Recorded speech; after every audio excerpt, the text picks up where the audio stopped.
Hey guys, welcome back to the channel. I am Rob, the movie master, and today we're going to talk about a film that I just watched. It's on Netflix right now, guys, if you want to check it out, and it's called The Green Inferno. Now, I'd seen this movie when it first came out back in 2013. Basically, it's an American cannibal horror film directed by Eli Roth. You know, Eli Roth did Cabin Fever, he did Hostel. The thing is, he's an okay director. I think, he relies on gore and torture and things like that. Which, if you're a gore hound, that's fine. But I don't think his movies are that great. In fact, Cabin Fever is probably my favorite out of his films. But this is a movie where it kind of goes back to the cannibal movie roots, where you have cannibal tribes eating people alive, and having its shocking scenes where you see people doing stuff and you're just like, oh my god, that is so gross. Oh my god, that's so realistic. Actually, Cannibal Holocaust was the one that did it the best. I mean, the stuff was so real that people actually went to jail for that. But this movie, I want to say that there are several nods to cannibal films, such as Cannibal Holocaust, but they really don't push it as far as, as far as shock value, they don't really push it that far. That being said, this movie is gory. It is gory. If you're a gore hound, you'd probably like this film, even though some of the scenes are just really stupid as far as gore goes. I'm just like, how did that happen? Like, really? But, basically the story is sort of all over the place. It's about this young girl who joins this activist group that fly all the way to the Amazon because there's these people, this company, who are tearing down trees. They're tearing down the Amazon and basically leaving the native tribes homeless. They're destroying their homes. So they want to basically exploit these people, film them, and let it go viral just to show everyone what's going on. And something happens where they're on a plane. They've achieved their mission. They're on a plane, and the plane crashes in the Amazon, and they meet up with this cannibalistic tribe that takes them hostage.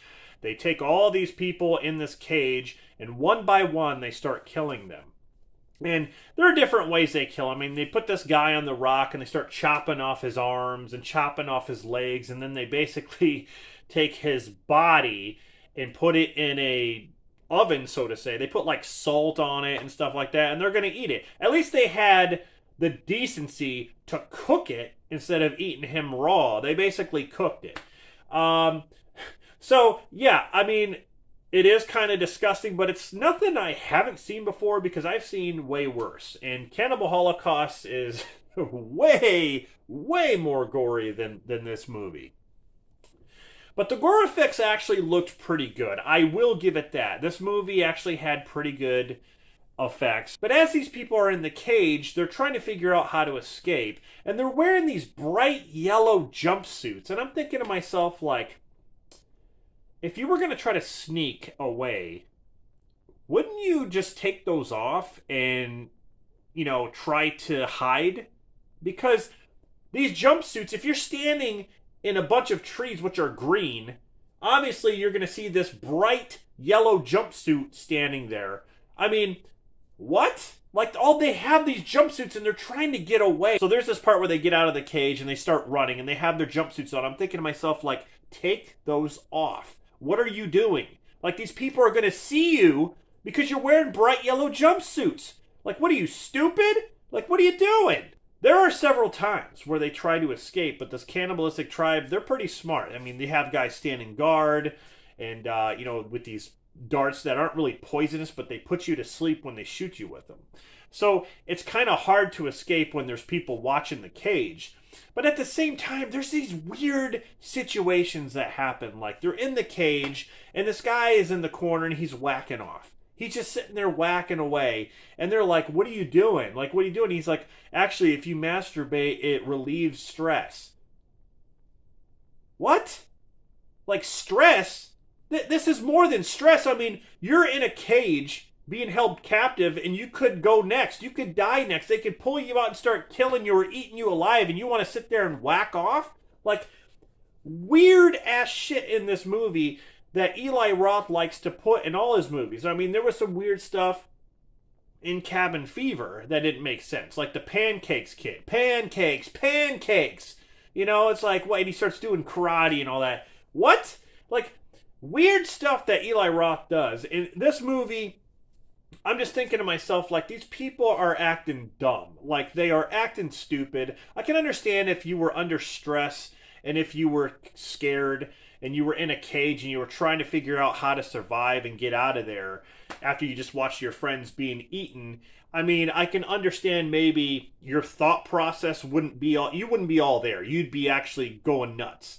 But the thing is, it's like, come on, like, logically, what are you going to do to survive? What are you going to do to get out of there? I mean, they've done so many things at this point where it's like, okay, there's got to be something. There's got to be something they can do. One woman actually gets out. She takes off her jumpsuit, which is smart, and she, like, lays down in a canoe. There's, like, a canoe, and she, like, jumps in the canoe, and she just sits there like this.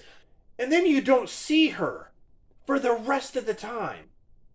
Then you find out she didn't make it. She gets killed because she has a tattoo, and these cannibals are eating another body, and come to find out, some of the skin that they see is the tattoo of that woman. So that woman did not make it. She ran all the way down the river to this canoe, and she just sits in there and hides in it. Like, you wouldn't catch me. Honestly, I don't care. If I was running, I'd keep running and keep running and keep running and keep running. I don't care if I was tired or not. There's no way I would stop anywhere to just hide. I would keep running. Follow the river, keep going. That's just me, though. Okay? I know in horror movies it's a cliche where people do dumb stuff, whatever. So this movie had like a $5 million budget and it made like $12 million. So it made a little bit of money, but it got a negative response from people, especially critics.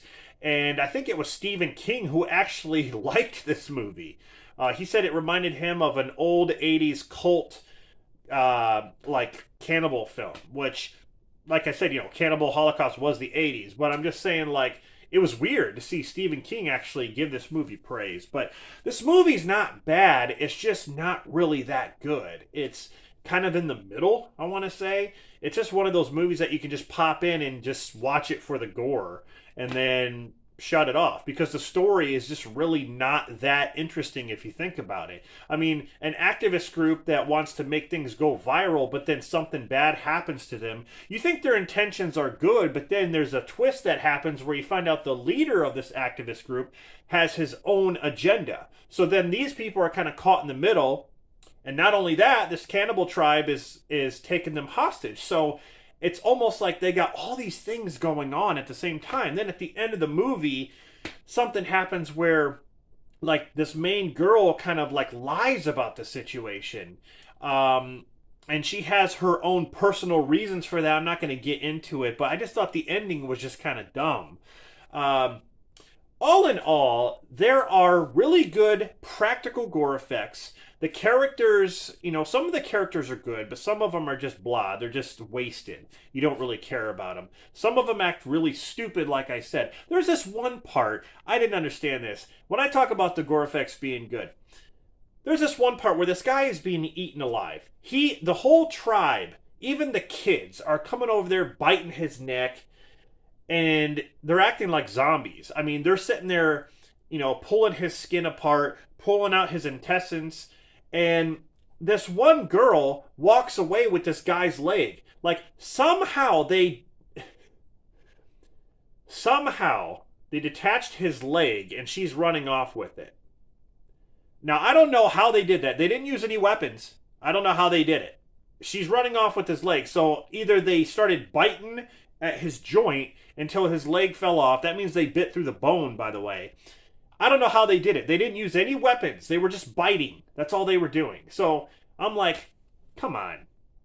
You know, it's bad enough when you see zombies pull that off because they have like superhuman strength, but they start pulling your arms off. okay, I can kind of let that pass because zombies are zombies. But these are kids. These are tribes people who are human, by the way, and they're sitting there pulling off limbs and stuff. I mean, in the beginning of the film, this guy gets his arms and legs hacked off. Okay? I can see that. That makes sense when someone's going, like this and chopping it off. That makes sense. But anyway, just a couple nitpicks here and there. So, yeah, this movie, your typical cannibal film, which is basically modernized for today. But it does have throwbacks to Cannibal Holocaust, even Cannibal Ferox, some of those old cannibal movies like Jungle Holocaust and all that, where they have to survive. In Jungle Holocaust, it was a plane crash. A plane crash, and they have to survive from this cannibalistic tribe. Kind of the same thing there. So, I could tell Eli Roth was pulling from all these different cannibal films into this one movie. I just think it would have been better if the story was a little bit different. But all in all, this movie is right in the middle for me. This movie could have been better. Like I said, it's not bad. It's not really good either. But if you want to watch it, guys, it's on Netflix right now. The Green Inferno. So I know Scream Factory has a Blu-ray of this out, which I don't have. I actually have, I think, the normal Blu-ray of it. But anyway, guys, yeah, that's my review of The Green Inferno. Definitely let me know what you thought of the movie if you did see it in the comments.